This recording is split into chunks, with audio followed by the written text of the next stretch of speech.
way leads on to way. I doubted if I should ever come back. I shall be telling this with a sigh. Somewhere, ages and ages hence, two roads diverged in a wood, and I took the one less traveled by, and that has made all the difference. So there you have it. Very good. Thank you, Jane. Thank you. And happy birthday. Thank you. Okay. Some fun facts. Can everyone see that picture there? Yes. Okay. Some fun facts from September 24th in history. 1934, Babe Ruth played his last game at Yankee Stadium as a New York Yankee, and he had to walk his only appearance at the plate. And in the middle there's Arthur F. Scott Fitzgerald, born in 1896. And on or around this day in 1513, Spanish explorer and conquistador Vasco Balboa became the first European to see the Pacific Ocean while standing on a peak in what today we know as Panama. Or at least that's what he told everybody when he got back to his ship. So thank you, Kyle, for those. But there was also some things going on this summer that I wanted to do a little recap on too, if you weren't aware of it. We had the event this summer of the Rotary Crim Mile.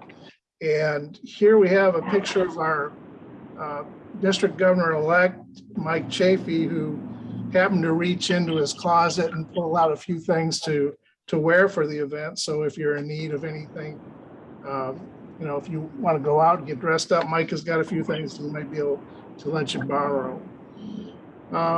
So speaking of charities as well here, remember that if you do want to get online and maybe pick up a new hat or something like that, you can use your Amazon Smile account, and part of those proceeds go back to the Rotary International Fund.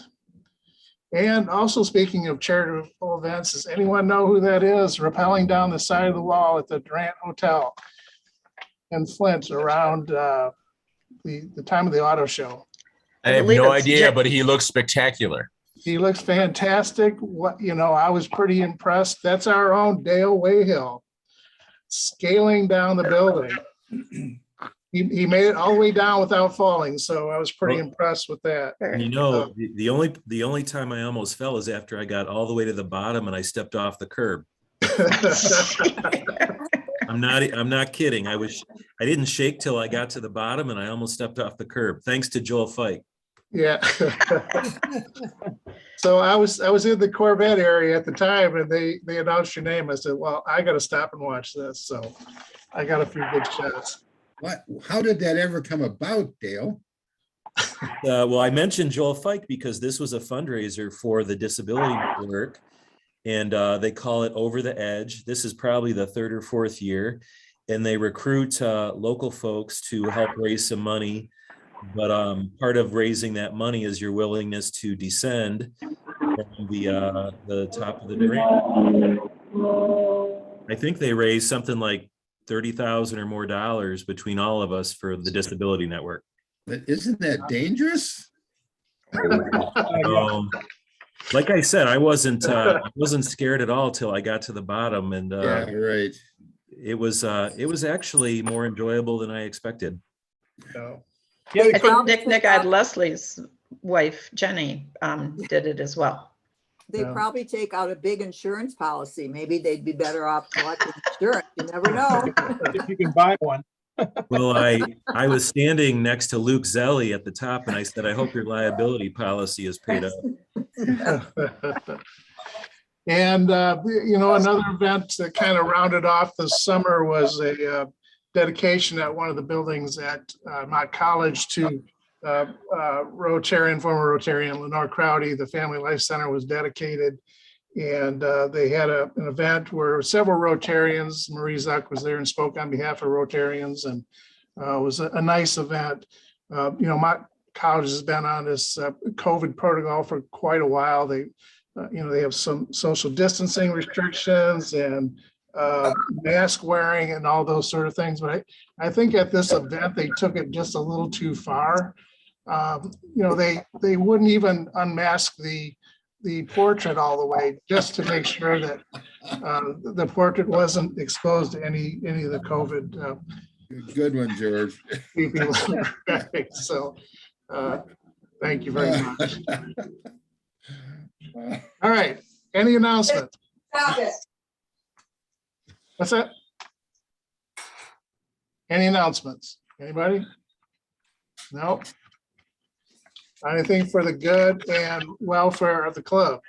Hey, can somebody explain why are they showing the pronouns on by everybody's name? Is that something new or what? Well, that can probably be answered offline someplace, but basically, well, I don't really know, but someone else might be able to answer that. I think that's a good opportunity to have a guest speaker to come and maybe talk about that at a future meeting, because that's a topic that we hear about in business a lot. So we'll forward that to Lynetta and the Speakers Bureau to maybe work with a local group to come in and talk with us about that more. Okay, yep, good idea. It's something that's needs to be explained and probably in detail to fully understand. George, I have something in the area of announcements, really. Oh, sure. I wasn't thinking. We've just been given $25,000 from an organization that my church supports. It's called Rain Catchers, and they dissolved, and they had about 100,000 they wanted to disperse out amongst 4 organizations. We were selected as one of them, and so we got 25,000 for the international fund, and the check is in the mail to Amy. Wow. That's amazing. It's exciting. So once they calm down in Haiti a little bit, you'll be back at it. Right. I'm going to have to, of course, get with the board and see what we want to do with that. Kind of changes the complexion of things right at the moment. Yeah. Okay. Yeah. Thanks, Mark. Yeah. We'll talk later. Yeah. Okay. One other announcement I do have is just to remind everyone that we're going to be having our first in-person meeting on October 15th, and we're going to try to do a hybrid meeting that'll be streaming, but will also be in person. So it'll be an experiment on how to handle these meetings, but I think it's going to be fun. I think it's going to be good to get everybody back together again. There'll be protocols laid out there at the food bank on how we come in and move through the building. And we'll have a little bit more on that later, but put that one on your calendar, 10:15, to get back to the food bank in-person meetings. October 16th, 15th. 15th. Yeah, Saturday would be the 16th. We don't meet on that day, I don't think. Did I say the 16th? Somebody did. No. Okay. All right, moving on. Do we have any guests to be welcome today? Any guests? Nope. Okay.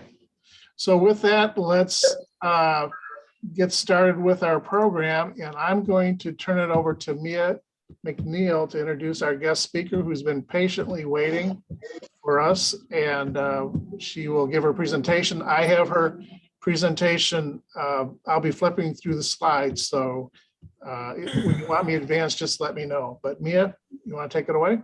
I sure will. Thank you so much. So this month, well, hello, Rotarians. So this month we've talked about placemaking in the city of Flint. We've talked about economic development. And today I am so happy to have Linnell Jones McKinney, who is from the Sylvester Broom Empowerment Village. And we're going to really talk about the infrastructure, our most important infrastructure, which is that of people and particularly our young people. She's currently the Community Relations Director of the Sylvester Broom Empowerment Village, a community organization on the north side of Flint that offers both academic and athletic programs to underserved at-risk youth. She was born and raised in Flint, where she currently resides. And starting off at the young age of 8, it was her dream to play professional basketball when there were no women's sports. Always wanting to inspire and uplift people in elementary and middle school, she was the first female to play on an all-boys basketball team, leading to the age of 14, starting a traveling all-stars women's basketball team. Coach McKinney's accolades includes, but are not limited to, making the final cut in the 1980 Olympics, being drafted in the WBL Professional Basketball League, first round, 4th pick, being the first female to be drafted to play professional basketball from Flint, the first of 15 Americans to be drafted in the European Women's Professional Basketball League, 5-time All-Star in Italy, 3-time Most Valuable Player in European Cup Championship. She held the scoring record of 84 points in one game, 84 points in one game, won European National Championship Cup, won Italian national title, played on the Trailblazer of women's basketball greater area, played on the Trailblazer of women's basketball. She's a member of the Greater Area Flint Hall of Fame, Greater Flint African American Hall of Fame, and Kentucky State University Hall of Fame. My gosh, that's a lot of halls of fame. Coach McKinney has always worked diligently to inspire the youth to dream big, having over 40 years as youth program coordinator and motivational speaker. She hopes to impact the world as she leaves her mark. It appears she's already left quite a mark. At any rate, Rotarians, please welcome Coach Linnell Jones McKinney. Thank you. Thank you so much. I really appreciate the opportunity to present to the organization in honor of the Sylvester Broom Empowerment Village. Ms. Miriam Razul is really working hard, here in Chicago. So I had to present, and I'm excited about it because I love speaking. I could speak for hours. So when she asked me to, I said, yes, please give me that opportunity. So again, thank you very much. I'm going to go ahead, if you could put the slide up. Good. Yeah, so, well, I need to know how much time I have because I don't want to go over time. Is there a limit? I think you said 15 so minutes. Coach, you have about 15 to 20 minutes, but if you do 15 and leave 5 for questions, that would be great. Okay, perfect. Thank you.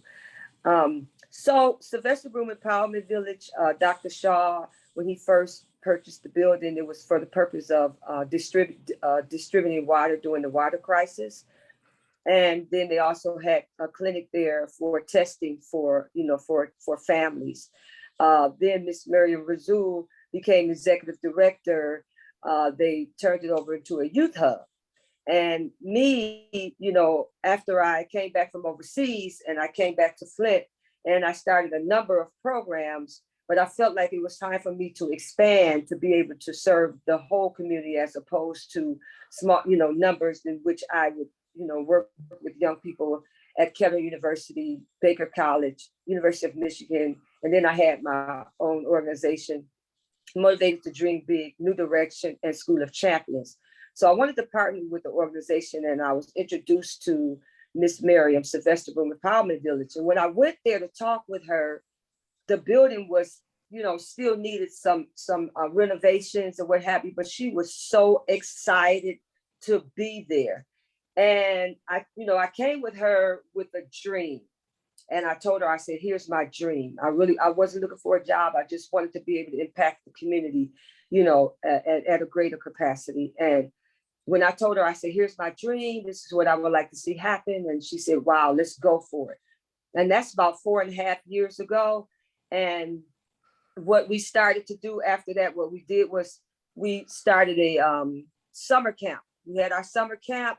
And the summer camp, we had over 300 kids registered. And we had like up to 700 on our waiting list. So that's kind of like the startup of how, Miss Miriam and I met to kick off the Sylvester Broom Empowerment Village, which is what we do, inspiring the community and creating greatness. I had a dream when I was 8 years old. You read that part. and I was heavy bullied, you know. I mean, I was bullied quite often. So, but I had the opportunity to develop my craft, which was basketball. And that's why, you know, I wanted to partner with, I'm sorry. No, go ahead. I think somebody's just hasn't muted their phone. Oh, okay. So when I spoke with Miss Miriam, I wanted to let her know that we really have an opportunity to help our young people dream. And that's been kind of like the ideal, the concept of everything that we do to give our children the opportunities to dream. I'm ready to go to the next slide. Okay. Thank you. So as you see, you know, our mission, and, you know, as you can read it, you know, but for the most part, it is very important for us to, you know, what we stay true to our vision, stay true to our mission. All across the world, every boy, every girl needs to be able to develop their craft, develop their skill, and have a whatever their talents are, to you know, have the opportunity to receive the help and the service for them to be able to dream. And I talk about that so much because when I had that dream, I was able to cultivate and develop my craft, my skill, my talents, my gifts. And we had, you know, back in the 60s and 70s, we had the after school programs, you know, we had sports programs, you know, and everywhere in the city of Flint, you could go to a building that would help you develop. And so that's what we're there for. That's our mission, to help develop our young people and to create greatness and give them opportunity so that when they can see themselves, you know, 5 years from now, 10 years from now, 20 years from now, they can see themselves successful as we help them develop their craft, develop their gifts and talents, and to operate in their passion. And that's our mission. You can go to the next slide. Thank you. And as you see, these are some of our sponsors. We started out with little of nothing, you know, and as we grew, and the whole community now see, you know, the purpose of why Sylvester Broome Empowerment Village is there on the north end, and we have great support. But we see, and I know everyone all over the world, when I was coming to Chicago, there was a couple of people that were helping me navigate through the city, you know, from the airport to the hotel downtown. And one of the young ladies asked me where I was from, and I said I was from Flint. And then, you know, she kind of said, oh, wow, I teach about Flint in my classroom every year. And I wanted to ask her what it is that she taught about, but I didn't. And I told her, I said, but we're growing now. We're coming out of the water crisis. You know, it's a lot of second generation gun violence that's going on. But we at Sylvester Broome Empowerment Village, we have the support of the community because we are, you know, doing great things for our young people. And as you see, you know, we have multiple, you know, sponsors and investors. You can go to the next slide. Next. Yes, next slide. Next slide. Yes, thank you. And these are, as you see, you know, just multiple sponsors and some and national sponsors as well. So our after school program is very important, you know, for us to make sure that out of school time for the youth. I think it's 17,000 youth that live in the city of Flint. Only 2,100 students go to Flint schools. So what we try to do is serve every child. So we serve over 8,000 families. I'm sure it's probably more now, you know, 1,000 students. But what we do is we partner with the Flint schools, we partner with the charter schools, you know, and we have transportation where we bring the students that have to go to other schools. We partner with MTA to bring those students back to our after school program, you know, that we have every 6 weeks. And during our after school program, we have nutrition, we have, we call it the 3 A's, the AAA effect. We have academics, the arts, and athletics. So that out of school time, we give them that extra time for our young people to make sure that, some of the resources that the schools, in particular the Flint schools, some of the resources that they don't have, then we serve our children, because it is very important for them to have that out of school time. After school, what we call it after school or summer camp time, is very, very important to us. So we keep on record to know exactly how many students we serve during those out of time hours. We have the water box partnering with Jaden Smith. Everyone has, knows, Jaden Smith, but also knows the situation with the water crisis here. But we're helping our families, be able to. We have every Thursday we give out water. Jaden Smith came. We have one of 4 water boxes that's located in the city of Flint. So Jaden Smith came and just really saw what we were doing, and he made that investment so that we would give our young people and their families an opportunity. Every Thursday, we give out water, fresh water from the water box. But we also have, we partner with the village, we call it the Village Market. We partner with Flint Fresh and Thrive, giving out fresh fruits and vegetables. And then we also give out, on the holidays, we give out turkey and, just food boxes every Thursday, and then also for the holidays. So not only do we serve the children and the families for activities, but we also have a nutrition program as well. So some of our programs are after school programs, as I said earlier, athletics, arts, and academics. We partner with almost every organization in the city of Flint, because what we want to do is we want to make sure that our children see themselves successful in whatever their passion is, whatever their gifts are. So if you want to do art, if you want to be an athlete, if you want to, go into education, we partner with Kettler University, Michigan State University, Flint Institute of Art, Flint Institute of Music, former professional athletes, as myself, professional athletes, to give our children the best opportunity to succeed and to see themselves in the future. We know that less than 5% of our children read at grade level. So, and every 26 seconds, a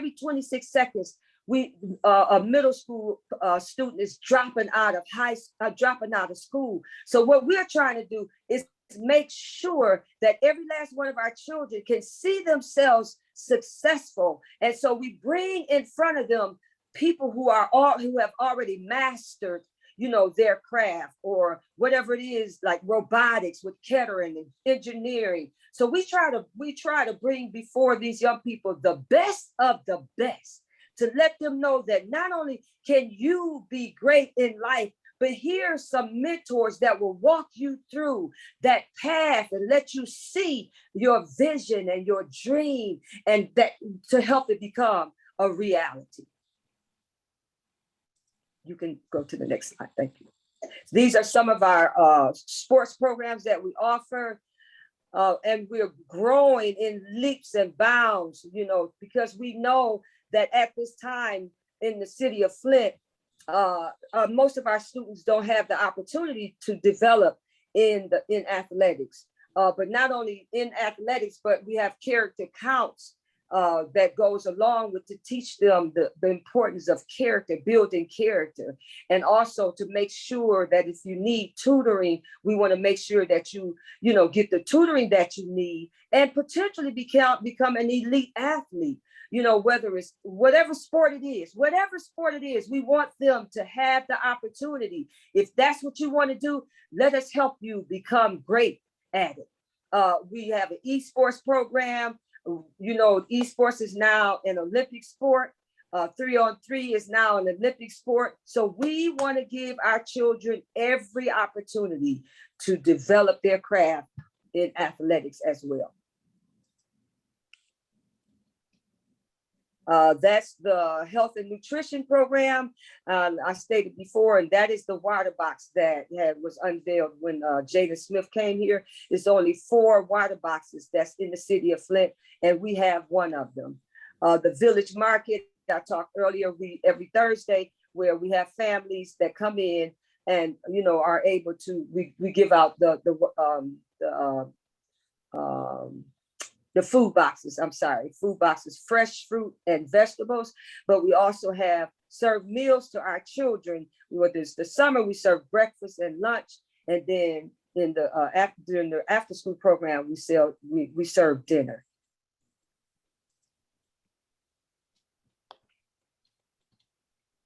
So here we are, less than 5 years in existence, less than 5 years in existence.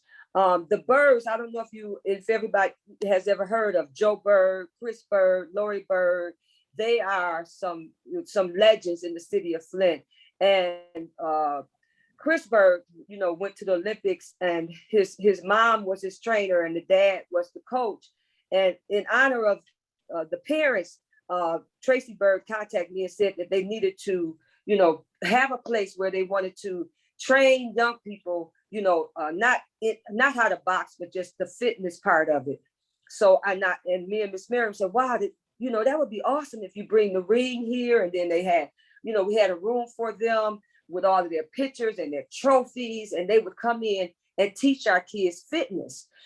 And we wanted to build, we were just going to put the boxing ring in a, you know, like a polar barn, or, you know, or whatever. And then we went to say we was going to do like the big balloon, the big bubble. And after a while, we said, you know, we need more than just a small barn. We need a state-of-the-art facility, a brand new state-of-the-art facility, so all of our children can come from north, south, east, and west and play, you know, in this state-of-the-art facility, and have professional athletes, former professional athletes come and train them and teach them in basketball, football, tennis, robotics, whatever it is, volleyball, floor hockey. We said we want to bring on the north end something that has never been done before, to give this youth hub an opportunity to impact the community in a way that will help change the lives of the young people in the city of Flint. And so we're in the process right now. We're ready to break ground. You know, so we had a few hiccups because, you know, of course, of COVID, but we're ready to break ground, and we have so much support. But our children are in dire need to see something of this magnitude, so that they will be able to have a vision of what can happen in their lives. So they will be able to see something positive going on the north end. But not only that, I think you can move to the next slide. So what we're going to be doing is we'll have, this is a solution to the problem that we're having in the city of Flint. Because of, you know, we produce more professional athletes in the city of Flint than any city in the history of America. I was the first female to come out of Flint to play professional basketball. They called me the trailblazer of women's basketball, and I was inducted to the National Basketball Hall of Fame as the woman trailblazer. But our children don't have that opportunity, you know, now to be able to participate and develop their craft in a state-of-the-art facility. So this facility, not only will it serve the young people here in the city of Flint and families, but we're going to be bringing basketball tournaments and leagues and football tournaments and leagues and camps. People will come from all across the country to the city of Flint to participate in these tournaments and leagues, and that would bring revenue to our city and to our organization as well. But not only that, they'll be coming from Canada. I have an organization where I was named, most valuable player in Europe. They'll be coming from Italy. They'll be coming from all over the world to Flint to be able to participate in the programs and the activities that we have, because of the fact of how great Flint is known all over the world. So this will be a great opportunity for our children, for our families, and for the city of Flint.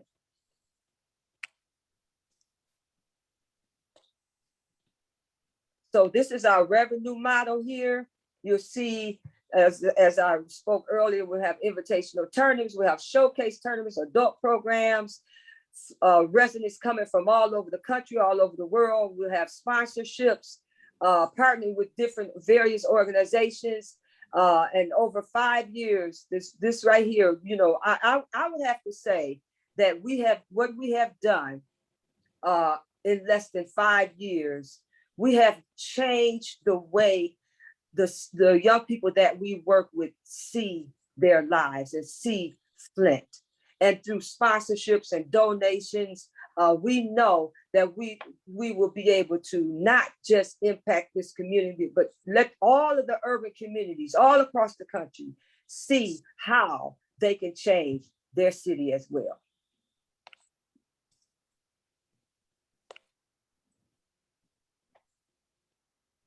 So here you see the impact of sports here at the complex, 25,000 youth annually.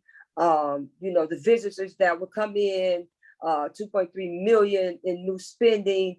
As I will share with you, this past weekend, we had the Gus Macker. The Gus Macker is the biggest 3-on-3 basketball tournament in the world.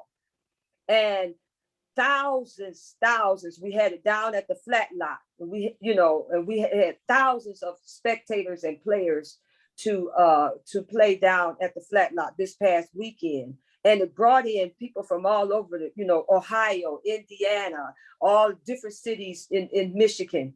And then we sponsored some of our kids from the city of Flint. And, you know, it was an electrifying atmosphere, downtown this past weekend. And people came to us and they said, please bring this Gus Macker back again and so we have a contract with Gus Macker. They're going to continue to come, to the city of Flint.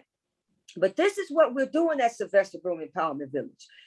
We're revitalizing the city, north, south, east, and west. But then we're bringing other organizations to come in so that the whole world can see that Flint is not just a water crisis town. It's not just a gun violence town, but we are a people who know what it takes to be successful and to help our children do the same and give them an opportunity to dream.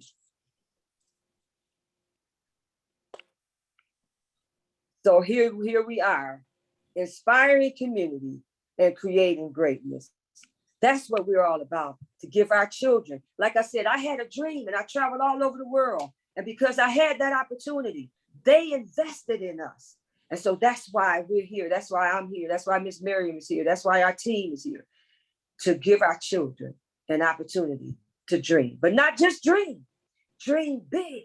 And then they will become successful. And once they become successful, they can come back and leave a legacy and teach our other young people how they can also dream big as well.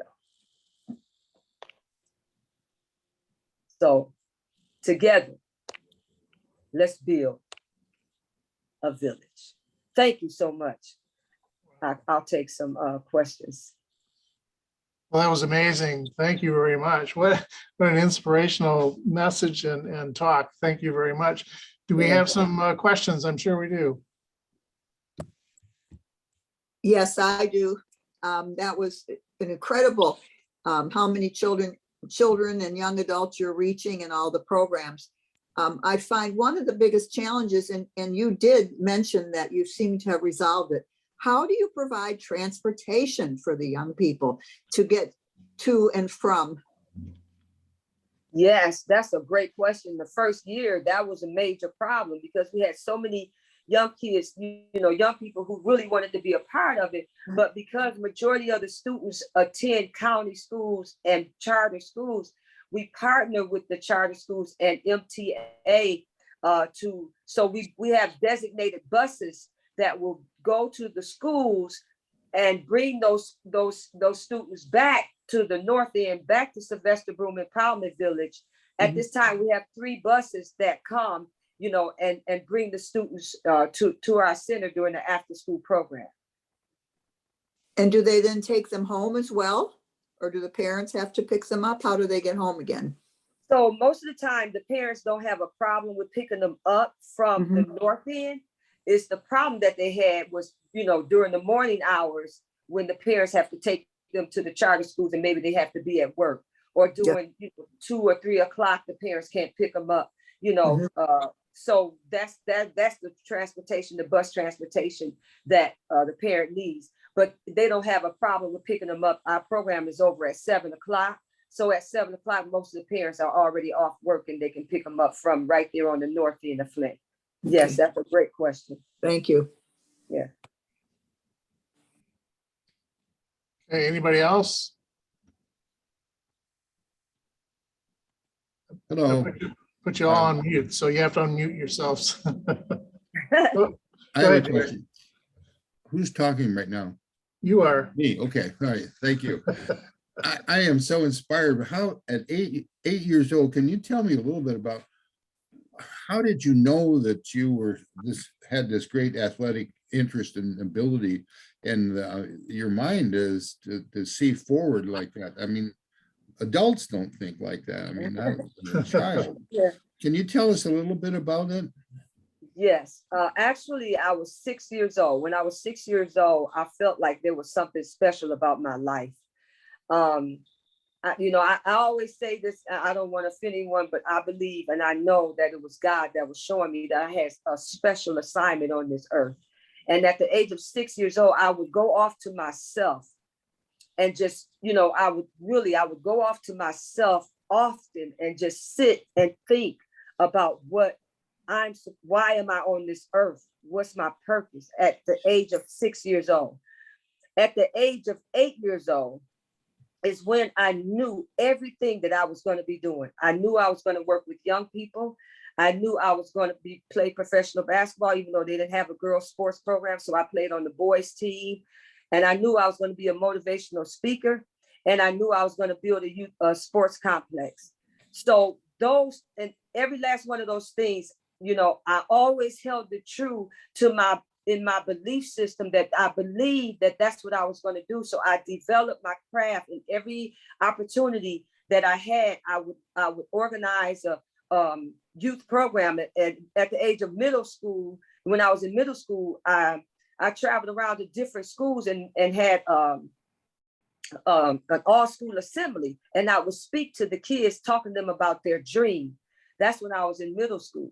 And then I started to travel in All-Stars, and I traveled around I created a basketball team and went and got donations to buy uniforms and shoes to go and have camps and clinics and talk to young people. And then, I played on the boys basketball team in elementary and middle school. And then finally they started Title IX, where they did have scholarships. I eventually got a scholarship at Kentucky State University. And then when I went to try out for the Olympics, they had over 200 and something girls. They only picked 15 and they boycotted that year. But one of the coaches came to me and she asked me, she said, "What's your dream?" And all my life, up until the age of 22 years old, I would always talk about the dream. And when she asked me what my dream was, I didn't know that they had just started a women's professional basketball league.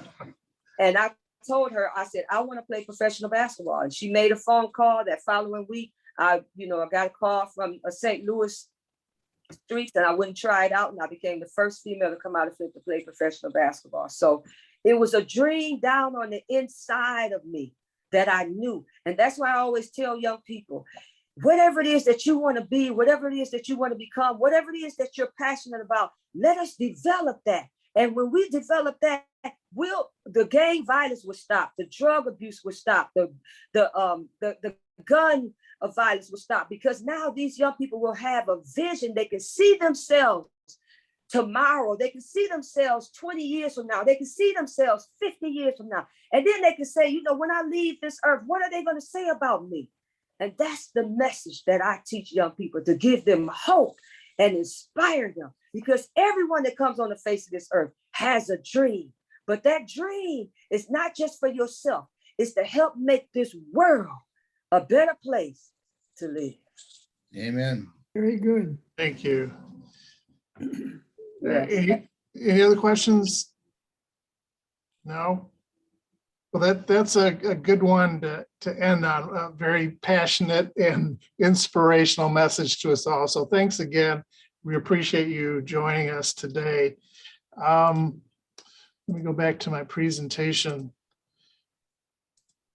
Well, first of all, I'd like to let you know, Linnell, that the Rotary Club of Flint is going to make a donation to Rotary International in your name in our effort to eradicate polio in our lifetime. So thank you for joining us today, and please stay in touch with us. Let us know how things are going out there, and maybe we can schedule a visit or something out to the facility. Oh, that we would love to have you come. We would love to have you come, and we'll give you a tour. Yes. Fantastic. Well, I'm looking forward to that. Yeah. Thank you very much. So I'd like to thank the following Rotarians for helping out today. Jane Odell, happy birthday, and thank you for our inspirational message. Mia, thank you for introducing our guest today. And oh yeah, I was supposed to be taking notes, but I was listening. So I will have to listen back to the recording of the meeting. And thanks to Kyle for letting me host again, and especially with a Hall of Famer as our guest speaker. That is a very nice thing to do. And so I'll be back again next week Kyle's going to be out again. So I'll be back, and we're going to have another great program for you next week. And again, we'll be virtual and we won't be meeting in person until the 15th. So with that, remember to serve to change lives. We've heard that message today, and that's something I think carry on through to us Rotarians. And I'm going to end our meeting with the bell, and we'll see you all next week. Thanks again, Linnell. Thank you. Thank you. Thank you for inviting me. Okay, we're good. Have a good week, everybody. Thank you. Bye. Bye. Bye. Bye, everybody. Bye.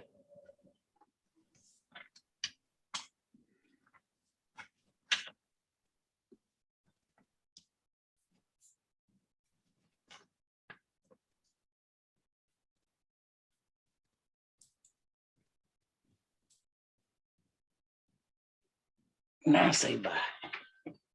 Bye, everybody. Bye, Reverend Kennedy. See you next week.